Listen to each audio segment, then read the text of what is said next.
ان الحمد للہ والصلاة والسلام علی رسول اللہ اما بعد قال اللہ تبارک و تعالی فی القرآن المجید والفرقان الحمید اعوذ باللہ من الشیطان الرجیم بسم اللہ الرحمن الرحیم ان اللہ یحب التوابین ویحب المتطہرین۔ اللہ توبہ کرنے والوں کو پسند کرتے ہیں، اللہ پاک صاف لوگوں کو پسند کرتے ہیں۔ طہارت کے حوالے سے کچھ باتیں آپ کے گوش گزار کی، بیت الخلاء جانے کے حوالے سے، وضو کے حوالے سے، تو اسی سے متعلقہ ایک اہم موضوع ہے غسل، اس حوالے سے تھوڑی سی گفتگو کرنی ہے۔ غسل ایک مسنون ہے اور ایک واجب ہے،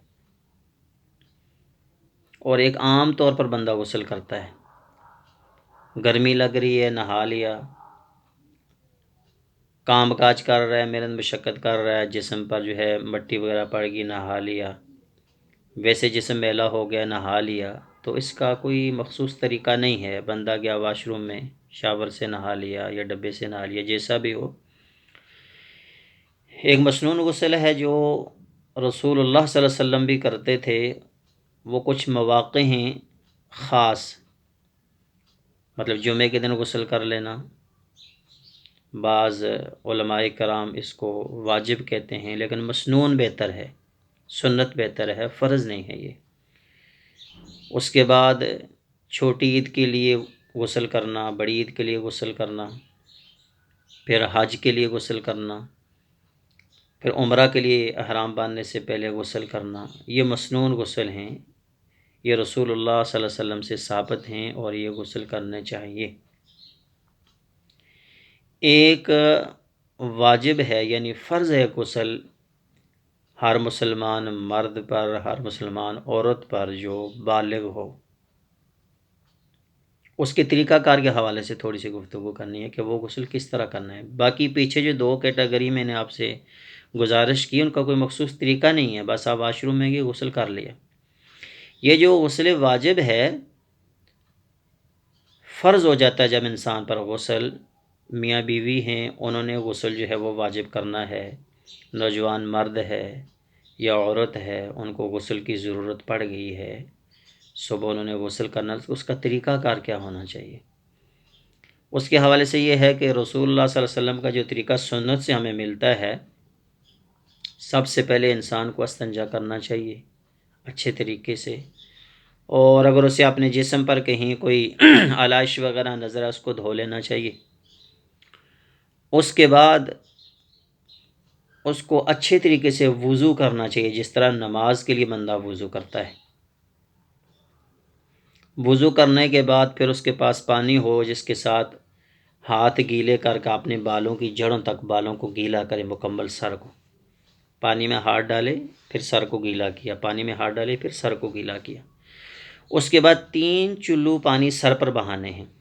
چلو ہم اسے پنجابی میں لپ بھی کہتے ہیں، بک بھی ہم کہتے ہیں، اس کو چلو کہتے ہیں۔ 3 چلو پانی کے بندہ سر پر بہائے، ایک درمیان میں، پھر ایک چلو اس سائڈ پر، اور پھر ایک چلو اس سائڈ پر، درمیان میں، دائیں سائڈ، بائیں سائڈ، 3 چلو جب انسان پانی کے بہا لے اپنے جسم پر، اس کے بعد جو ہے دائیں جانب سے غسل کرنا شروع کرے۔ اگر تو وہ شاور سے غسل کر رہا ہے تو اپنے دائیں سائڈ، یہ دائیں سائڈ ہے، جو کیمرے میں شاید بائیں نظر آ جائے، یہ دائیں سائڈ ہے، یہاں سے لے کر نیچے تک مکمل پاؤں تک اس سائڈ کو دھوئے، پھر بائیں سائڈ کو، پھر مکمل جسم کو دھو کر فارغ ہو جائے۔ چونکہ اس وقت ایک یہ حکم تھا کہ وہ سائڈ پر ہو کر اپنے پاؤں کو دھو لے۔ اس وقت واش روم وغیرہ جو کچے تھے تو نیچے سے جو ہے وہ چھینٹیں وغیرہ جو اڑتی تھی، مٹی وغیرہ کی پاؤں پر لگتی ہوں گی، تبھی آپ صلی اللہ علیہ وسلم کا یہ فرمان مبارک تھا کہ سائڈ پر ہو کر اپنے پاؤں دھو لیں۔ تو جب آپ نے یہ، اب ہر جگہ سہولتیں اویلیبل ہیں، بہترین قسم کے انتظامات ہیں، جب آپ نے مکمل غسل کر لیا تو آخر میں اپنے پاؤں دھو لیں۔ اب آپ نے اس سے پہلے وضو کیا ہوا تھا، اب کیا آپ اسی وضو سے نماز پڑھ سکتے ہیں کہ نہیں پڑھ سکتے؟ اگر تو غسل کے دوران آپ کا ہاتھ شرمگاہ کے ساتھ لگتا ہے شرمگاہ کے ساتھ ہاتھ لگ گیا پھر آپ کا وضو ٹوٹ گیا، اور اگر دوران غسل انسان کا ہاتھ اس کی شرمگاہ سے نہیں لگا، پوشیدہ اعضاء سے نہیں لگا، تو پھر اس کا وہ وضو مکمل جاری ہے، اسی کے ساتھ وہ نماز پڑھ سکتا ہے۔ اگر دوران غسل اس کے ہاتھ جو ہے نا اس کے پوشیدہ اعضاء کے ساتھ ٹچ ہو گیا ہے تو پھر اس کو دوبارہ نیا وضو کر کے اس کے ساتھ اس کو نماز پڑھنا ہوگی۔ اکثر احباب ایسا کرتے ہیں کہ غسل سے ہی نماز پڑھ لیتے ہیں۔ بعض بھائی جو ہے وہ دینی مسائل پوچھنے میں ہچکچاہٹ محسوس کرتے ہیں، ہیزیٹیشن محسوس کرتے ہیں، شرماتے ہیں، تو میرے بھائیوں دین کے مسئلے میں شرمانا نہیں چاہیے۔